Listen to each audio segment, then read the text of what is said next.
Laure Watelet, bienvenue au GHB, la journée hypnotique de Biarritz.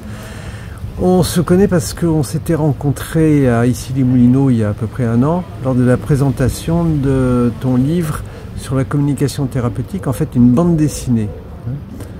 Alors j'ai oublié le titre exact. C'était la communication, ça soigne et ça se soigne. Voilà, j'en avais fait un commentaire d'ailleurs dans les infos hypnose. Toi, tu es médecin urgentiste à Nivelles en Belgique, c'est bien cela? Exact. Et ben, je suis très heureux que du coup tu aies intégré Hypnosium et tu as fait un atelier sur la créativité, enfin la communication thérapeutique au service de la créativité et du rêve. C'est bien cela? Alors le titre exact, oui. C'était communication thérapeutique, rêve et créativité au secours des patients et des soignants. D'accord. Est-ce que tu peux nous préciser justement comment tu as structuré cet atelier? Donc j'ai commencé par, j'ai fait une valse en 3 temps, ouais, avec un premier temps pour les constats, juste constater avec des valeurs chiffrées cette situation dramatique dans laquelle on se trouve actuellement, à l'hôpital principalement, avec cette incohérence entre ce que les soignants veulent faire et ce que les patients reçoivent. C'est marrant, c'est pareil en Belgique et en France alors? Oui, je pense que, en tout cas on s'en rapproche, ça c'est certain. On a l'impression qu'on est chez vous il y a 5 ans. D'accord. Plus ou moins. Et donc d'abord un temps pour les constats, constater vraiment cette situation qui est triste, avec cette pénurie de soignants et avec ces patients qui semblent être insatisfaits de notre pratique médicale, en tout cas, dans des institutions hospitalières. Alors, quand tu dis insatisfait de la pratique, je pense que tu ne parles pas des techniques, tu parles du relationnel, des délais, des prises en charge, des attentes. Enfin... Donc toutes les plaintes qui sont en tout cas relatées par les patients sont principalement dues à l'attente, mais aussi et clairement dues à des problèmes de comportement, que ce soit tant dans le chef des patients que dans le chef des soignants. Ces problèmes de comportement, et on estime plus ou moins à 86% les plaintes relèvent de problèmes de communication pure et simple. D'accord. Je crois que c'était déjà ce qui m'énerve beaucoup, je vais te dire, c'est que c'est des choses qui sont connues depuis très longtemps.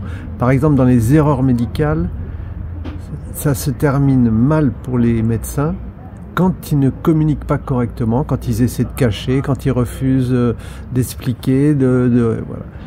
La communication, c'est quand même la première chose que les patients réclament. Tout à fait. Et on aborde aussi ce sujet des erreurs médicales, où en fait la blessure que ça peut faire à des soignants, et le nombre de soignants qui ont en fait arrêté la profession aussi, avec des soucis qui étaient des erreurs médicales qui n'ont pas été traitées. Et donc cette violence qui est faite en fait des instances hospitalières et de ce paradigme dans lequel on est au niveau médical, qui est de plutôt cacher et marginaliser ces plaintes et ces erreurs médicales, alors que si chaque soignant pouvait être traité dans son erreur, c'est-à-dire pouvoir la déposer, la partager, que d'autres puissent aussi partager leurs erreurs médicales, je pense qu'on pourrait nettement améliorer la qualité des soins, parce qu'on aurait des exemples d'erreurs qu'on ne répéterait pas.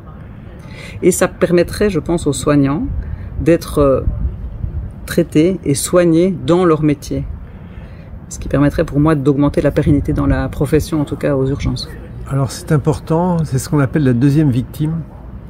Et des fois ça se termine par des suicides qui ne sont pas une bonne solution, enfin rarement. Et ce que tu disais aussi sur le fait de reconnaître ses erreurs, je ne sais pas si ça existe en Belgique, mais en France, on a normalement ce qu'on appelle les commissions qui analysent les presque accidents. Et je me souviens que j'avais eu une formation avec le professeur Janvier, qui était professeur d'anesthésie-réanimation à Bordeaux, quelques années, et qui nous avait expliqué que bon, il y avait un taux d'accident en anesthésie qui était maintenant bien descendu, intéressant, mais que par rapport à ce qui se faisait dans l'aéronautique, c'était ridicule. Et notamment sur ces déclarations de presque accident, il disait, vous êtes, je sais pas, 50% maximum, eux, ils sont à 95%. d'après vous, pourquoi?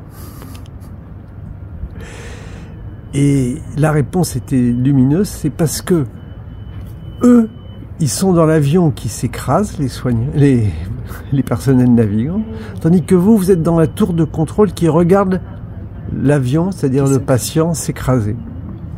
Et donc, ils sont très motivés. Vous avez ces types de commissions en Belgique? Ben, on est en train d'instaurer, et je pense qu'aussi en France, vous allez de toute façon devoir instaurer, c'est ce qu'on appelle les revues morbimortalité, et qui sont en fait inspirées de l'aviation. Donc on sait que l'HAS a reçu récemment un pilote de ligne qui s'est formé donc à vraiment tous ces facteurs humains, et ça commence à vraiment être important au niveau des hôpitaux qui vont, en tout cas chez nous en Belgique, être vraiment subventionnés en fonction de la qualité des soins, et donc de cette qualité de pouvoir discuter et traiter les erreurs qui sont commises au sein des institutions. D'accord. Et justement, la communication thérapeutique va avoir un rôle très important dans ces commissions, par exemple. Tout à fait. En tout cas, tout ce qui est au niveau de la bienveillance, ça c'est certain. Maintenant, au niveau de la communication thérapeutique, moi, c'est mon postulat.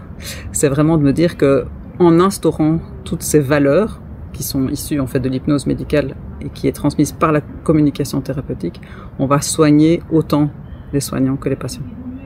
C'est un petit peu, de toute façon, l'hypnose, même la communication, le premier bénéficiaire en général, c'est le soignant qui se sent mieux dans ce qu'il fait. En tout cas, plus pour moi, cohérent et aligné par rapport à ce qu'il veut faire. C'est-à-dire que ses actes et ses paroles vont être alignés par rapport à ses désirs et ses envies. Ben ça, c'est le facteur de burn-out, quand on n'arrive pas à avoir une action qui correspond à ses objectifs.